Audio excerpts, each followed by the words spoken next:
થોડા સમય પહેલા ડેડિયાપાડામાં સત્તાધીશોની બેઠક વચ્ચે સંજય વસાવા અને આપના ધારાસભ્ય ચૈતર વસાવા વચ્ચે મોટી બબાલ થઈ હતી અને આ બબાલ બાદ ચૈતર વસાવાની પોલીસ દ્વારા ધરપકડ કરવામાં આવી અને હાલમાં ચૈતર વસાવા જેલમાં છે અને તે વચ્ચે સંજય વસાવા દ્વારા એક એવો પત્ર જે છે તે વાયરલ કરવામાં આવ્યો હતો, એવો પત્ર લખવામાં આવ્યો હતો કે જો ચૈતર વસાવા સમાજ વચ્ચે આવીને માફી માંગે છે તો હું આ કેસ પરત ખેંચવા માટે તૈયાર છું। તેના જવાબમાં ચૈતર વસાવાના પત્ની દ્વારા શું જણાવવામાં આવ્યું તે મુદ્દા અંગે ચર્ચા કરીશું આજે આ વિડીયોમાં। નમસ્કાર, લાઇટ 24 ન્યૂઝની સાથે હું છું મિક્ષુ ઠક્કર। જે સમયથી ચૈતર વસાવાની પોલીસ દ્વારા ધરપકડ કરવામાં આવી છે, તેઓ જેલમાં છે, તે સમયથી જ ચૈતર વસાવાના સહકારમાં તેમના સમર્થકો દ્વારા રેલીઓ કાઢવામાં આવી રહી છે।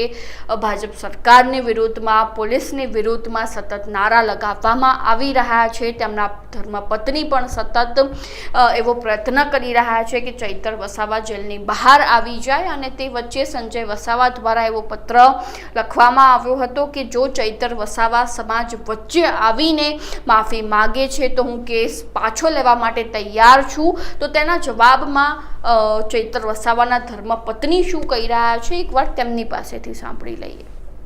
અને ચૈતરભાઈ સાચા છે કેમ કે સંજયભાઈ સમાધાન પર આવ્યા છે પણ ચૈતરભાઈ જેલ વેઠી છે અને સમાધાન નથી કરવાના કેમ કે જેલ વેઠી છે અને આ કેસમાં સંજયભાઈ પોતે આરોપી છે અને ચૈતરભાઈ સાચા છે છતાં પણ એમને ગુનેગાર છે એવું જણાવવા માટે માફી મંગાવડાવે છે। પણ અમે સખતમાં સખત વિરોધ કરીએ છીએ, અમે સમાધાન કરવાના નથી અને અમને ન્યાય પર ભરોસો છે કે અમારો કેસ હવે હાઈકોર્ટમાં ગયો છે એટલે અમને ન્યાય મળશે। વસાવા સમાજના જે પ્રમુખ છે ઘરાસિયા સાહેબ, સંજય વસાવાએ ચૈતર વસાવા માફી માંગે તમે સમાધાન કરવા તૈયાર છો, ચૈતર વસાવા સાહેબનું શું સ્ટેન્ડ હતું?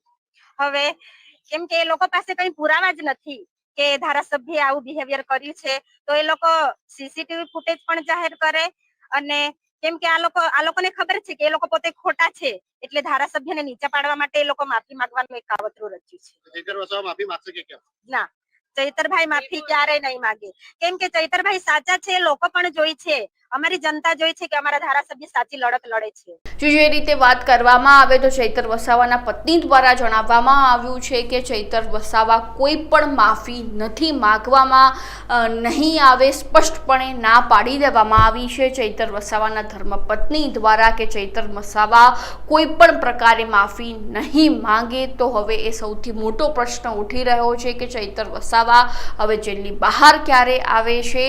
અને બીજી બાજુ જો વાત કરવામાં આવે તો જ્યારે ચૈતર વસાવા જેલમાં હતા તે સમય દરમિયાન ગોપાલ ઇટાલિયા પણ તેમને મળવાનો પ્રયત્ન કરી રહ્યા હતા પરંતુ ક્યાંક ને ક્યાંક પોલીસ દ્વારા તેમને અટકાવવામાં આવ્યા હતા। તેમની સાથે સાથે ડેડિયાપાડામાં પણ તેમના સમર્થકો સતત વિરોધ પ્રદર્શન કરી રહ્યા છે, નારા લગાવી રહ્યા છે। તો હવે જોઈ રહ્યું કે ચૈતર વસાવા જેલની બહાર ક્યારે આવે છે અને આ મુદ્દા અંગે તમારું શું કહેવું છે એ પણ અમારા કોમેન્ટ બોક્સમાં જણાવી દેજો। અને હજુ સુધી તમે જો લાઇટ 24 ન્યૂઝને સબસ્ક્રાઇબ નથી કર્યું તો હાલ તેને સબસ્ક્રાઇબ કરી દેજો।